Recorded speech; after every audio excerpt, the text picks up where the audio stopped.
Diễm xin chào cô chú, anh chị, các bạn và các em. Nhận được yêu cầu thì hôm nay Diễm chia sẻ thêm một công thức bánh da lợn lấy cảm hứng từ bánh 9 tầng mây. Công thức da lợn này thì mình không dùng đậu xanh, nhưng mà bánh vẫn dẻo mềm và có độ bùi. Đặc biệt là mình để 2 ngày, dù trong tủ lạnh hay là bên ngoài, bánh vẫn không hề bị cứng, vẫn ngon. Cách làm như thế nào? Thì bây giờ mình cùng vào bếp làm món bánh da lợn này với Diễm nha. Bột chính để làm bánh da lợn đó chính là bột năng. Bột năng thì tùy mình có hiệu nào mình dùng cũng được hết. Diễm ở bên Na Uy thì Diễm dùng hiệu của Thái Lan. Công thức này đó mình cần 300g bột năng nha. Và bánh này không có đậu xanh, nhưng mà để tạo thêm cái độ bùi và nó mềm lâu thì Diễm có thêm 30g bột mì. Bột mì thì mình có thể dùng bột mì số 8, bột mì số 11 hay là bột bánh mì đều được luôn. Diễm dùng này là bột mì đa dụng nha. Mình cho bột mì vào chung với lại bột năng. Để cho bánh có cái vị đậm đà đó thì mình có thêm 1g muối. Đường thì Diễm cho 200g, Diễm thấy ngọt rất là vừa, không quá ngọt đâu. Nước cốt dừa thì Diễm dùng hiệu này. Diễm thấy mình nên dùng coconut cream bánh nó sẽ béo, nó ngon hơn. Còn nếu mà không thích béo nhiều thì mình cứ dùng coconut milk ha. Mình dùng một lon luôn là 400g hay là 400ml. Rồi bây giờ mình trộn bột cho thiệt là đều nha. Tại vì mình dùng cốt dừa đặc đó, vì vậy cái bột khi mà mình trộn có thể nó sẽ bị gión cục tí xíu. Mình cứ khuấy nhẹ nhàng theo một chiều thì bột nó sẽ mịn.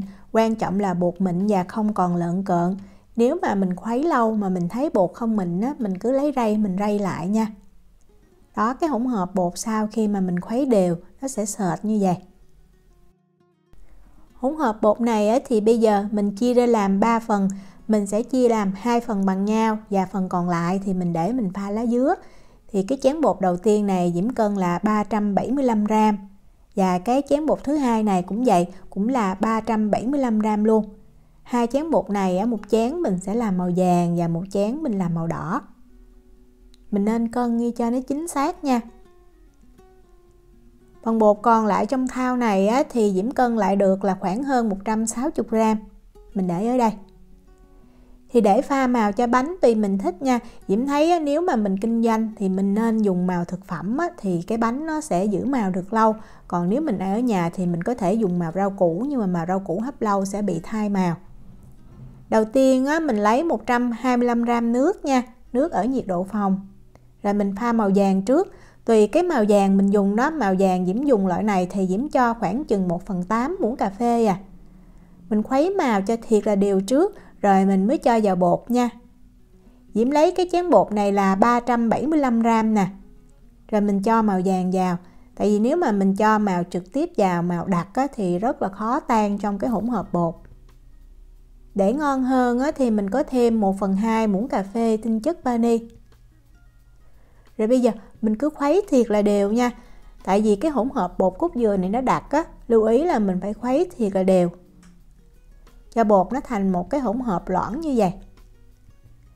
Mình thấy lợn cợn ở trên là nước cốt dừa ha, không có sao hết. Tiếp theo mình lấy thêm 125g nước để mình pha màu đỏ. Mình có thể pha màu đỏ hay là màu cam đều được nha. Màu đỏ này Diễm cũng cho khoảng 1/8 muỗng cà phê thôi. Rồi mình cũng khuấy ra cho nó hòa đều với nước. Sau đó mình lấy cái tô bột 375g đó. Bột vàng và bột đỏ thì cái lượng bột bằng nhau ha. Rồi mình cho cái hỗn hợp màu đỏ này vào trong bột. Mình cho thêm 1/2 muỗng cà phê tinh chất vani. Rồi mình cũng khuấy cho thiệt là đều. Cái bột này nó đặc vì vậy mình khuấy quanh cái thành của cái tô nha. Đó, thành một cái hỗn hợp loãng như vậy là được. Và màu xanh thì Diễm dùng lá dứa. Diễm có 50g nước lá dứa. Để có 50g nước lá dứa đó thì Diễm có 2 cái lá dứa nhỏ này. Mình rửa sạch nha. Diễm cân khoảng 10g. Mình cắt nhỏ. Sau đó mình cho khoảng 60g nước lạnh vào và mình xay nhuyễn. Diễm dùng máy xay cầm tay cho nên xay rất là tiện, dù cái lượng nước lá dứa rất là ít. Xay xong thì mình rây lại và mình cân làm sao mình được 50g nước lá dứa. Và do mình hấp lâu vì vậy mình nên có thêm tinh chất lá dứa hoặc chút xíu màu xanh và màu vàng vào để cái lớp lá dứa nó giữ được cái màu tươi. Đây là phần bột còn lại nè. Diễm lấy 50g nước lá dứa, Diễm cho vào. Rồi mình khuấy cho thiệt là đều nha. Tinh chất lá dứa ngoài cái việc giúp cho cái lớp lá dứa này nó giữ màu, đồng thời Diễm thấy cái mùi nó cũng thơm nữa. Bột pha xong rồi là mình có thể mang mình đi hấp liền luôn. Để bánh khi hấp chín á, lấy ra dễ dàng thì Diễm dùng khuôn silicon này có đường kính là 18 cm. Nếu mà mình dùng khuôn nhôm á, thì mình nên thoa ít dầu dưới khuôn nha. Và Diễm lưu ý là cái khuôn với lại cái sửng á, thì cái khuôn mình để làm sao nó phải có cái khoảng trống như vậy thì cái hơi nước nó mới tỏa lên, cái bánh nó mới chín được. Cái khuôn này đường kính 18 cm thì cái sửng á, của Diễm đường kính là 28 cm. Và mình cho khuôn vào rồi mình bật bếp lên, mình nấu cho nước sôi, đồng thời cái khuôn nó cũng nóng luôn. Đầu tiên á, mình đổ cái lớp màu xanh thì mình chia ra làm đôi ha, hoặc mình cân thì là 110g. Khi nước sôi thì khuôn nó cũng đã nóng thì mình cho lớp màu xanh vào. Mỗi lớp thì nó không dày, vì vậy lúc mà cho vào thì mình cũng lắc đều ha, cho bột nó trải đều ra. Đậy nắp lại và mình hấp cái lớp màu xanh này ở lửa trung bình trong khoảng thời gian là 5 phút. Trong thời gian này thì mình đi chuẩn bị bột cho cái lớp tiếp theo là lớp màu vàng. Thì trước khi mà cân bột mình phải khuấy bột lên cho thiệt là đều nha, tại vì tinh bột nó rất là dễ bị lắng. Và mình cân ra 125g. Nếu mà mình không có cân thì mình chia ra làm 4 phần bằng nhau.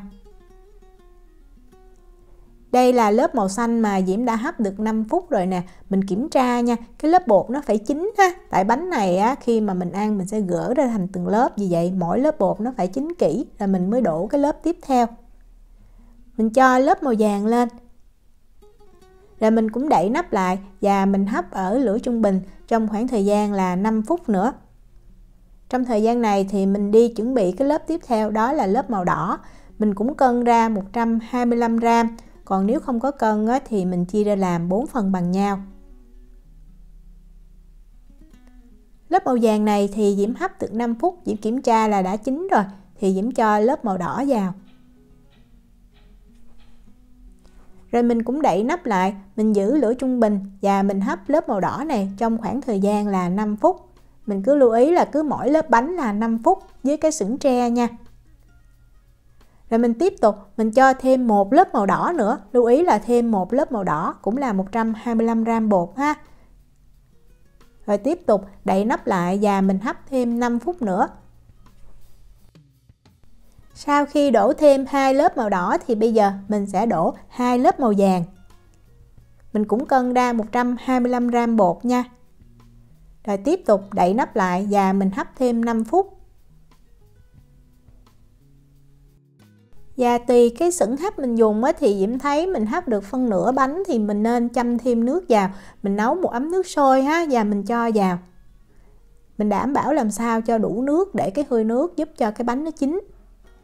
Rồi mình tiếp tục mình đổ thêm một cái lớp màu vàng nữa là 125g bột. Đậy nắp lại và mình tiếp tục mình hấp thêm 5 phút. Và sau khi đổ 2 lớp màu vàng này, mình tiếp tục đổ thêm 2 lớp màu đỏ nha. 125g bột. Đậy nắp lại và hấp thêm 5 phút nữa. Làm bánh da lợn thì Diễm thấy chỉ mất thời gian lúc mình hấp bánh thôi, chứ thật ra rất là dễ. Và cuối cùng phần bột còn lại thì mình cứ cho vào thôi. Vậy là mình đã đổ xong được 4 lớp màu đỏ rồi. Mình cũng hấp thêm 5 phút nữa nha. Sau 5 phút rồi thì mình kiểm tra mình thấy bột đã chín thì mình cho hết cái phần bột màu vàng còn lại. Đậy nắp lại và mình hấp thêm 5 phút nữa. Và cuối cùng sẽ là lớp màu xanh, thì bột màu xanh còn lại đó Diễm cho hết vào luôn. Và lớp màu xanh cuối cùng này mình sẽ hấp bánh ở lửa trung bình thêm 10 phút nha, cho bánh nó chín hoàn toàn. Bánh chín kỹ thì khi mà mình ăn nó có độ dẻo, dai và bánh trong rất là ngon. Đây là bánh mà Diễm đã hấp thêm được 10 phút nè.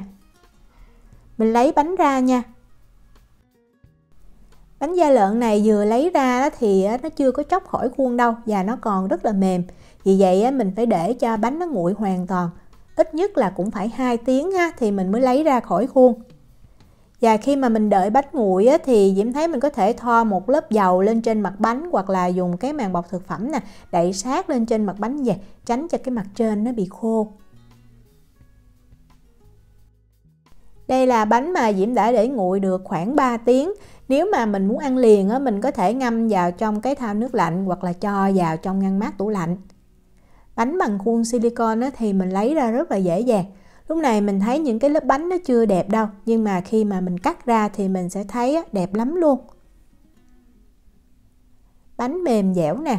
Và cái công thức bột này đó, Diễm dùng là 300g bột năng, thì mình làm xong á, mình ăn liền, tức là 3 tiếng là mình ăn ngon, để sang ngày vẫn ngon. Nhưng nếu mà những nơi xứ lạnh á, thì mình có thể giảm lại 20g bột năng, thì cái bánh á, mình ăn á, để 2 ngày vẫn rất là mềm luôn. Đó, mình xem, mình đổ những cái lớp như vậy thì khi mà mình cắt ra mình thấy đẹp lắm luôn. Nước cốt dừa kết hợp với lại lá dứa và tinh chất vani rất là thơm. Bánh khi ăn á, có độ dẻo, dai, giòn nhẹ, đồng thời bùi nữa. Bánh này á, nếu mà mình hấp đúng thì mình có thể tách ra thành từng lớp luôn. Diễm chúc cô chú, anh chị, các bạn và các em thành công với lại món bánh da lợn này. Nếu mà có thắc mắc gì thì cứ để lại lời nhắn hoặc là gửi tin nhắn cho Diễm. Diễm cảm ơn sự quan tâm theo dõi video rất là nhiều. Hẹn gặp lại trong những video tiếp theo. Chào tạm biệt.